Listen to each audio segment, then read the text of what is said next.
Ok, pessoal, para a gente entender o que aconteceu na evolução dos tentilhões, e isso vai servir de exemplo para a gente entender o problema geral da evolução sob seleção natural em vários caracteres ao mesmo tempo, a gente vai ter que dar um passo atrás e voltar para aquilo que a gente já olhou na aula de QTL, a arquitetura genética modular, ou seja, grupo de genes afetando o grupo de caracteres e um outro grupo de genes afetando um outro grupo de caracteres.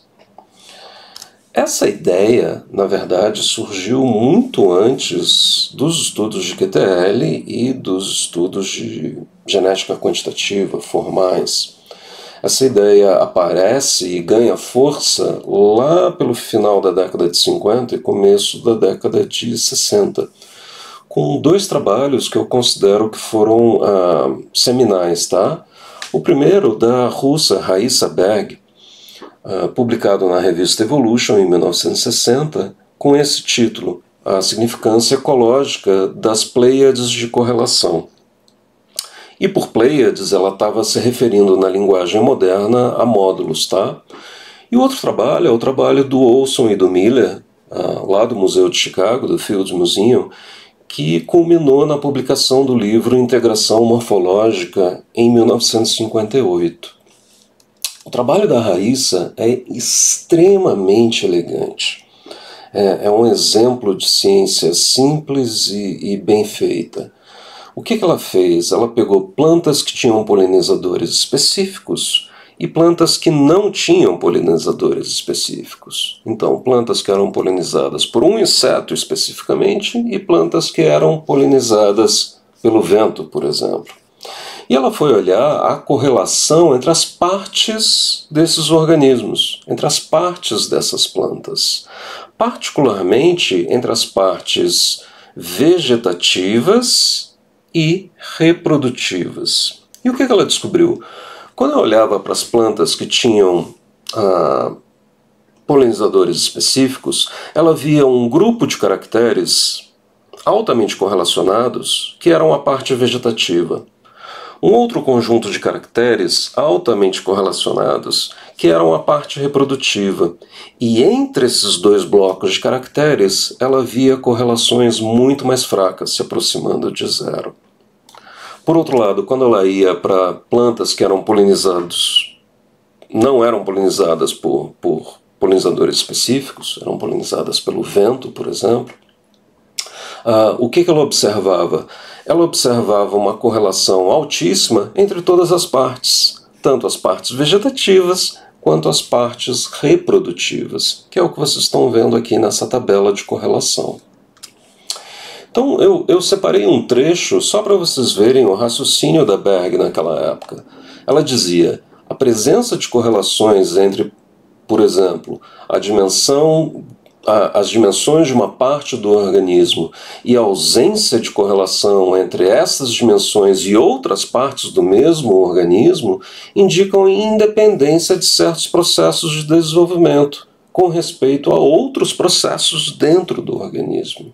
Assim, as Pleiades, os módulos, são uma manifestação de diferenciação. Repara que a ideia de uma arquitetura modular já estava embutida aqui, como sendo moldada pelo desenvolvimento. Esses termos, modularidade e integração morfológica, são usados quase como sinônimos, mas eles são, na verdade, dois lados de uma mesma moeda, tá? A integração morfológica enfatiza a associação entre as partes, ou seja, o fato das partes estarem correlacionadas. Por outro lado, a modularidade vai enfatizar a dissociação entre as partes, a separação em conjuntos de partes, de caracteres, tá? Repara que modularidade pode ser encarada quase como o Lego da vida. A diversificação das formas, pelo menos na Terra, seguiu um padrão onde a modularidade foi usada como blocos construtores dos organismos que a gente observa. Então, os organismos são construídos com base em módulos e os caracteres vão ser integrados dentro destes módulos. Por sua vez, esses módulos são blocos construtores integrados em estruturas ou níveis maiores. Tem um tripé aqui na teoria desenvolvida por Olson e Miller e por Berg, que é um tripé fundamental para a gente entender a contribuição dessa ideia de modularidade para a evolução em geral. Esse tripé está representado nesse slide. Primeiro, função e desenvolvimento compartilhado fazem com que os caracteres tenham um relacionamento de interdependência. Este relacionamento se expressa no fenótipo. Em outras palavras, o grau de associação entre caracteres fenotípicos reflete a associação dessas unidades via desenvolvimento e função compartilhado. Então repara que Olson, Miller e Berg colocaram uma ideia muito poderosa. Função e desenvolvimento fazem com que os caracteres variem conjuntamente, estejam correlacionados, e se você olhar para essa manifestação fenotípica, se você olhar para o observado, para a correlação fenotípica entre os caracteres, você vai inferir, por essa correlação, se eles compartilham desenvolvimento e função. Tá? Porque essa associação vai refletir a associação dessas unidades, desses caracteres, via desenvolvimento e função. Terceira tese, terceira ideia muito poderosa e que é o que a gente vai explorar agora até o final do curso. Caracteres que são integrados, morfologicamente integrados dentro de módulos, vão evoluir conjuntamente, enquanto que caracteres em módulos separados podem, até certo ponto, evoluir de maneira independentemente. Essa é uma ideia extremamente poderosa e é o que a gente vai examinar de agora em diante. Para vocês saberem de onde veio essa figura que eu tenho usado tanto para ilustrar a ideia de modularidade, ela vem desse artigo também publicado na revista Evolution, por Wagner e Altenberg, em 1996. E eu vou deixar esses artigos como referência para vocês depois no Moodle, tá? Vamos dar uma olhada nessa ideia de modularidade e integração, então? Vamos pegar o crânio dos mamíferos, e particularmente o crânio e a mandíbula de uma população de cachorros, tá bom? De cães. Eu estou olhando aqui para o comprimento da maxila e para o comprimento da mandíbula. Ora, a maxila e a mandíbula são dois caracteres que têm origem no desenvolvimento comum. Eles compartilham uma origem no desenvolvimento. Ambos os caracteres vêm de células da crista neural durante o desenvolvimento dos mamíferos. Por outro lado, esses dois caracteres também compartilham uma função, a função de mastigação. Em todos os mamíferos, a mandíbula e a maxila agem conjuntamente para processar o alimento, que é uma das propriedades fundamentais da vida desses organismos. Eles precisam se alimentar para sobreviver. E quem exerce essa função é a mandíbula e a maxila. Os dentes se encaixam muito bem para exercer essa função de mastigação. Portanto, esses dois caracteres compartilham a mesma origem no desenvolvimento e a mesma função. E quando a gente mede um conjunto de organismos para esses dois caracteres, e cada pontinho aqui é a medida que a gente tomou para a mandíbula e para a maxila e uma população desses cachorros, olha o que vocês observam. Uma associação muito forte entre mandíbula e maxila. Esses dois caracteres estão altamente correlacionados. Vamos tornar esse raciocínio agora um pouquinho mais interessante. Vamos olhar para o osso frontal e para o osso parietal. Ora, esses dois ossos têm a função de proteção da caixa craniana, enquanto que esses dois caracteres aqui tinham a função de mastigação. Por outro lado, o frontal e o parietal têm uma origem distinta no desenvolvimento do que a maxila e a mandíbula. O frontal e o parietal vêm de células do mesoderma paraxial. Ora, o que a gente esperaria então pela teoria de modularidade? A gente esperaria que esses dois caracteres são altamente correlacionados, o que a gente já viu que são, porque eles têm a mesma função e a mesma origem no desenvolvimento. Por outro lado, a gente esperaria que esses dois caracteres que vêm do mesoderma paraxial e que tem uma outra função, a proteção do cérebro, façam parte de um outro módulo, sejam altamente correlacionados entre si. E, finalmente, que esses dois módulos tenham uma associação mais fraca. Olha o que você encontra quando você vai olhar o gráfico das associações entre esses caracteres. Mandíbula e maxila, altamente correlacionados. Parietal e frontal, altamente correlacionados. Mas quando você olha para a associação entre esses dois módulos, esses dois blocos de caracteres, o que vocês veem é uma associação muito mais fraca, muito mais frouxa. Eles não covariam tão fortemente assim. Eles não estão tão correlacionados.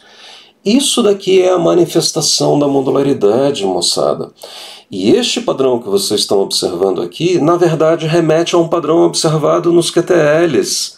A face é um módulo, a região neurocraniana é um outro módulo.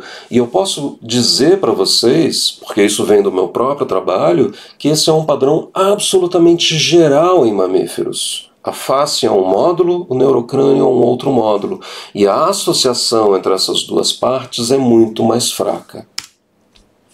Isso vocês podem ver aqui em saguis, em gigós, em sauás, e vocês estão vendo que dois caracteres da face são altamente correlacionados.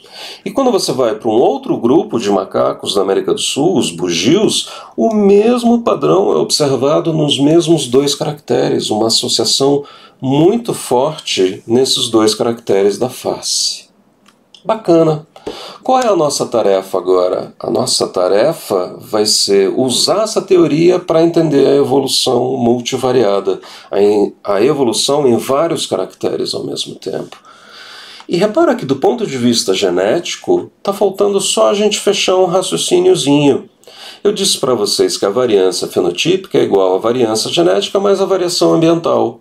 E por sua vez a variância genética é igual à variação nos valores de acasalamento, variação aditiva, variação de dominância e variação epistática.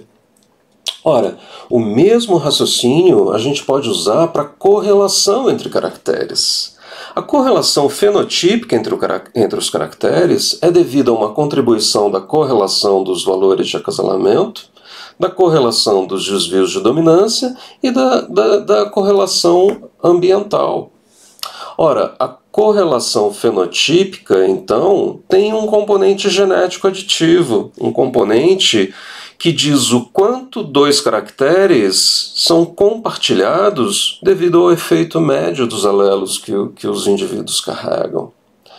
A mesma coisa para a covariação fenotípica. A covariação fenotípica entre X e Y é devida à covariação dos efeitos médios dos alelos, a covariação dos valores de acasalamento.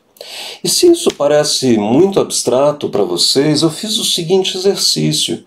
Eu peguei a planilha de dados de vocês da lista 2, os dados que vocês colocaram lá no Google Forms, para a altura e comprimento do pé dos pais de vocês e de vocês.